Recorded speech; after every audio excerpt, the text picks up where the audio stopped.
So welcome to this course on philosophical issues in behavioural sciences. The course is structured around a simple challenge.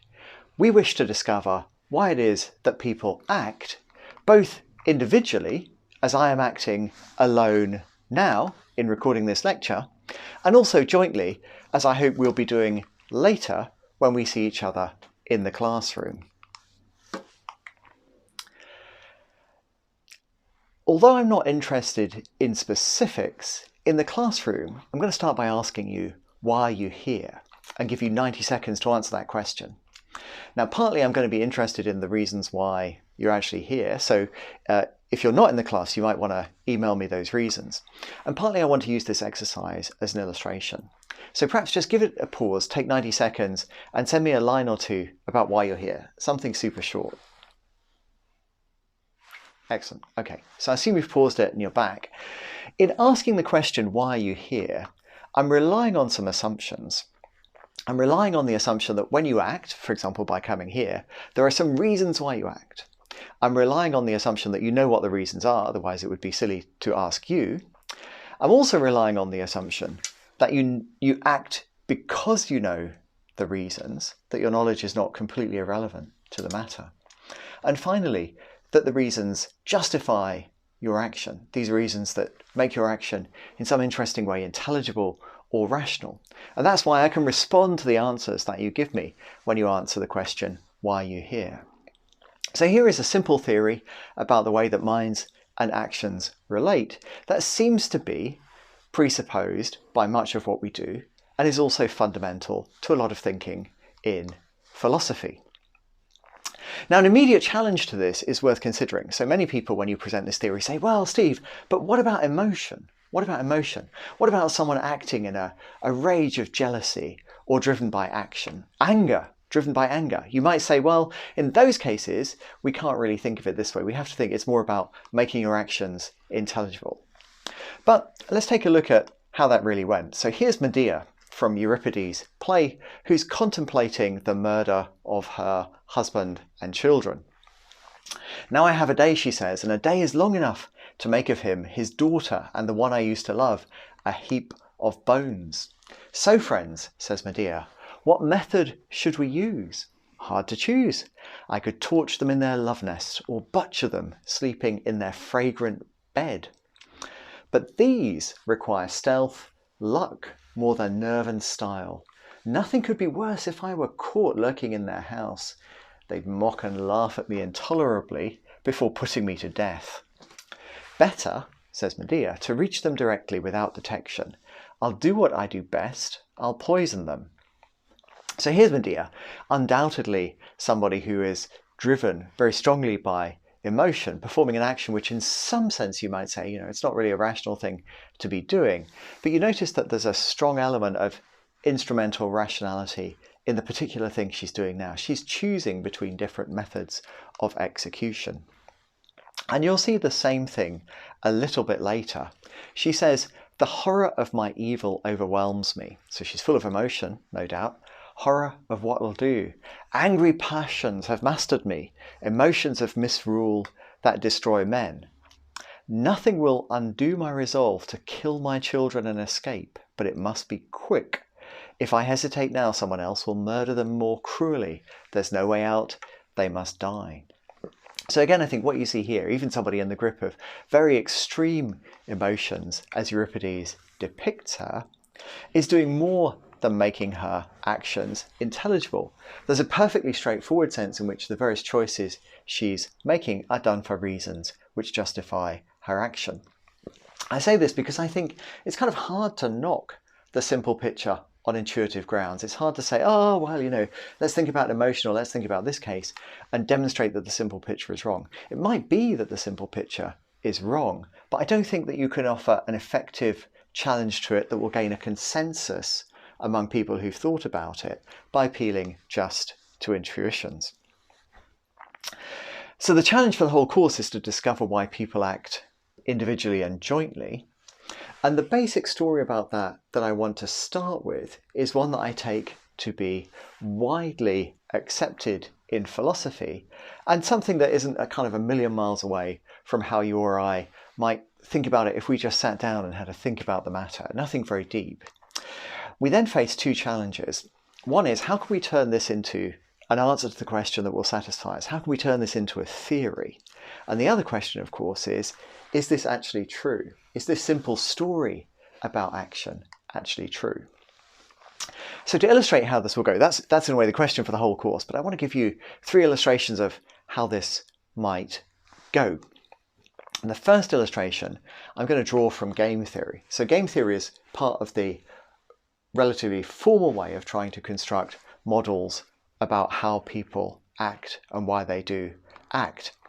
And it's a particularly interesting theory from our point of view because it has an enormously wide range of applications. It can be applied to understanding interactions between people, but it can also be applied to understanding relations between whole countries. It can also be applied to understanding the ways that bacteria occupy different spaces and propagate, or indeed, as an example that I'll show you later, the reproductive behaviour of side-botched lizards. Now this raises, I think, a challenge. If we take seriously the idea that game theory provides us at least part of an explanation for why you act, then it's hard to accept that this simple story could be right. That's because when it comes to the countries or the side-botched lizards or the bacteria, the simple story probably isn't true. But it looks like game theory is just doing the same thing. It's just working in the same way. So there's a kind of challenge here. How are you going to put those two things together? We're impressed by the thought that people who've studied formalizable theories of action have made huge progress. It's been a really great success story with many useful applications. We're also impressed that the simple story seems like a fairly good starting point, but the two things clearly don't fit together unless you're prepared to think that the bacteria, the lizards and the countries know reasons and that knowledge explains partly why they act and those reasons justify their actions. Here's a second illustration of things that we're going to study in this course. So there's a phenomenon called anarchic hand syndrome, which is famously illustrated in the film Dr. Strangelove. So here you see Dr. Strangelove, and one of his hands seems to be attempting to do things which Dr. Strangelove himself does not want that hand to do. And so you see here the other hand's coming in there. He's seizing his other hand and attempting to control it with this one hand. This is anarchic hand syndrome, not only featured in the film, but also a well-documented neurophysiological disorder.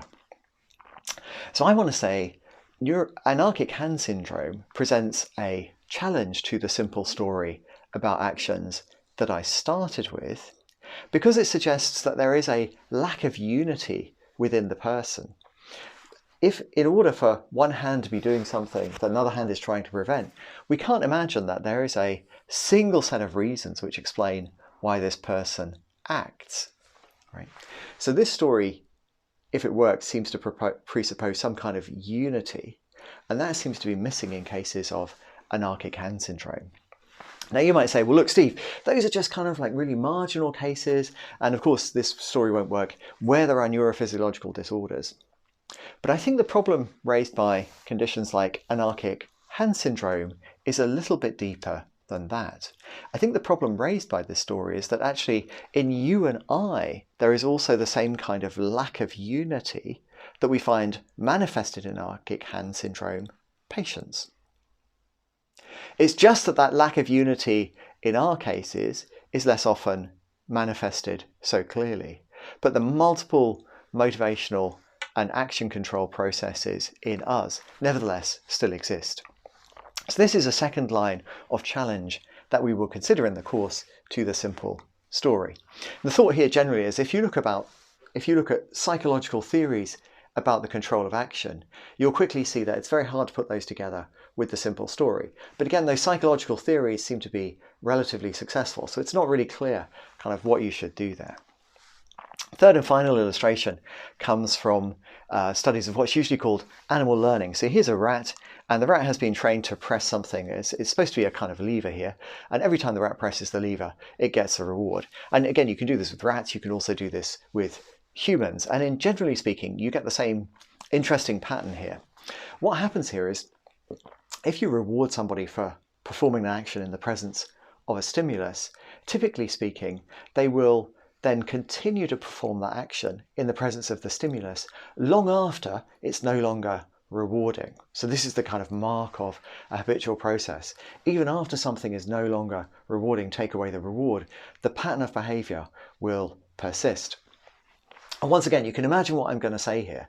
If we take that simple story about reasons for action and the reasons explain why you act and justify your actions, the existence of habitual processes is a good indicator that that story can't be the whole story about human action, because we, like rats, are driven by these habitual processes.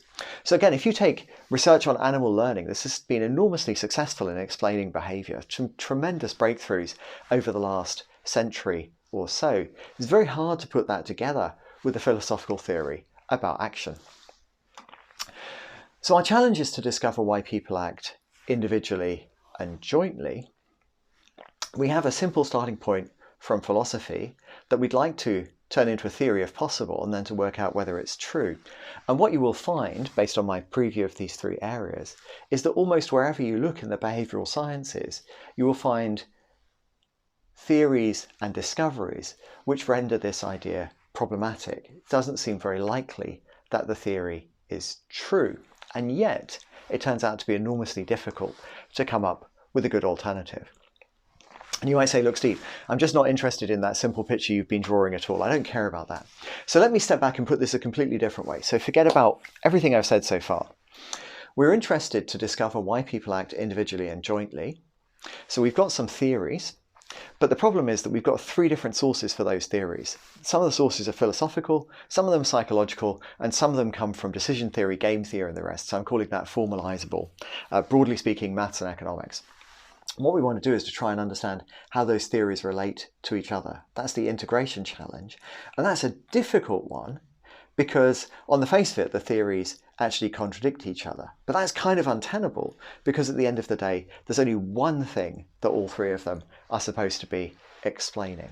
And that's what this course, Philosophical Issues in Behavioural Science, is really all about. How to put together those theories from different domains when our goal is to explain why people act individually and jointly.